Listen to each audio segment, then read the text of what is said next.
আসসালামু আলাইকুম। আশা করি আপনারা ভালো আছেন। আমি একটা স্টক নিয়ে কথা বলতে চাচ্ছি। ইসলামী ব্যাংক। ইসলামী ব্যাংক বাংলাদেশ লিমিটেড নিয়ে কথা বলবো এবং নিউজটা ইম্পর্ট্যান্ট। যারা ইসলামী ব্যাংকে বিনিয়োগ করতে চাচ্ছেন অথবা যারা বিনিয়োগ করেছেন তাদের জন্য অবশ্যই নিউজটা গুরুত্বপূর্ণ বলে মনে করি। ইসলামী ব্যাংক 10,000 কোটি টাকা শেয়ার বিক্রি করে তারা 10,000 কোটি টাকা তুলতে চাচ্ছে। এছাড়া আমার কাছে যে শেয়ারগুলো আছে তারা ওগুলো বিক্রি করে টাকা তুলতে চাচ্ছে। কেন তুলতে চাচ্ছে সে বিষয়ে কথা বলতে চাচ্ছি। ইসলামী ব্যাংকের এই মুহূর্তে প্রাইস হচ্ছে 55 টাকা 10 পয়সা।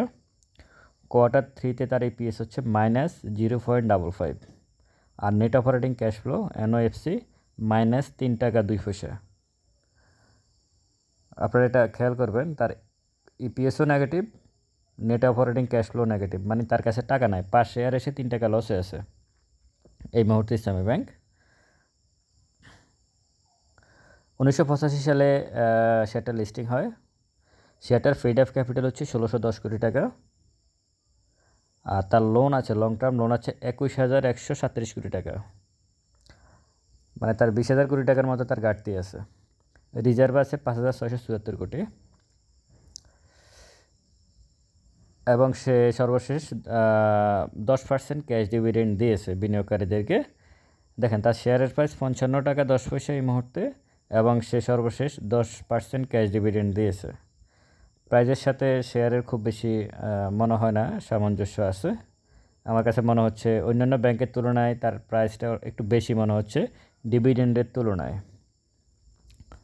যাই হোক, এখন মূল বিষয় আসি, সেটা হচ্ছে ব্যাংকটার কাছে কোনো টাকা নাই, যার কারণেই তারা 10,000 কোটি টাকা শেয়ার বিক্রি করে মার্কেট থেকে তুলতে চাচ্ছে।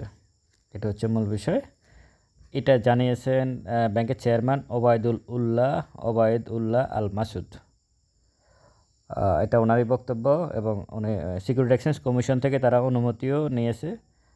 তারা খুব দ্রুত শেয়ারগুলো সেল করবে, করে তারা আসলে তাদের যে ঘাটতি আছে এই ঘাটতিটা তারা মেটানোর চেষ্টা করবে।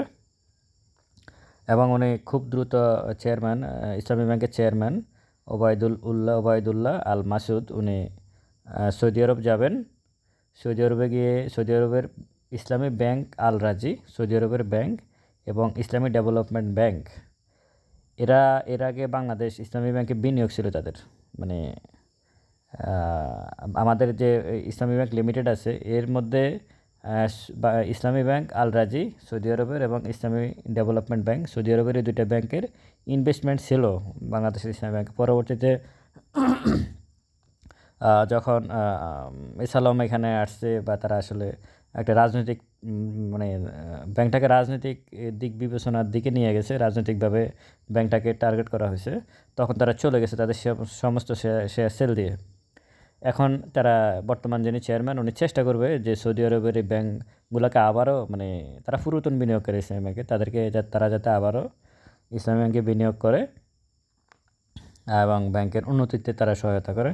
তো আমি মনে করি তারা হয়তো ফেরত আসার সম্ভাবনা খুব বেশি, কারণ ইসলামী ব্যাংক মোটামুটি গ্রাহকদের মাঝে এখনও অনেক বেশি গ্রহণযোগ্যতা আছে। সুতরাং সৌদি আরব উনি গেলে এই ব্যাংকগুলো সম্ভাবনা খুবই বেশি তারা এই ব্যাংকে আবার ফেরত আসতে পারে বিনিয়োগ করার জন্য।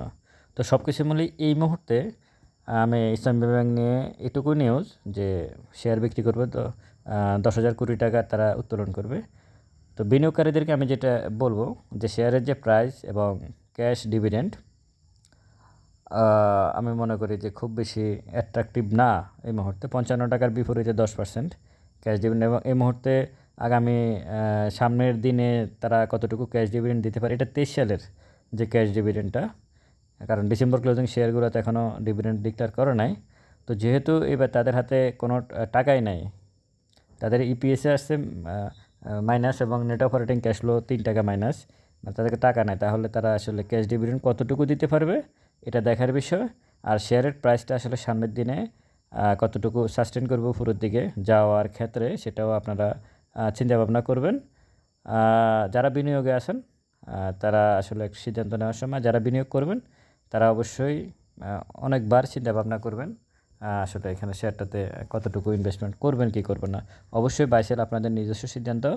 ভালো থাকবেন, ভিডিওটা ভালো লাগলে অবশ্যই শেয়ার করবেন। আসসালামু আলাইকুম।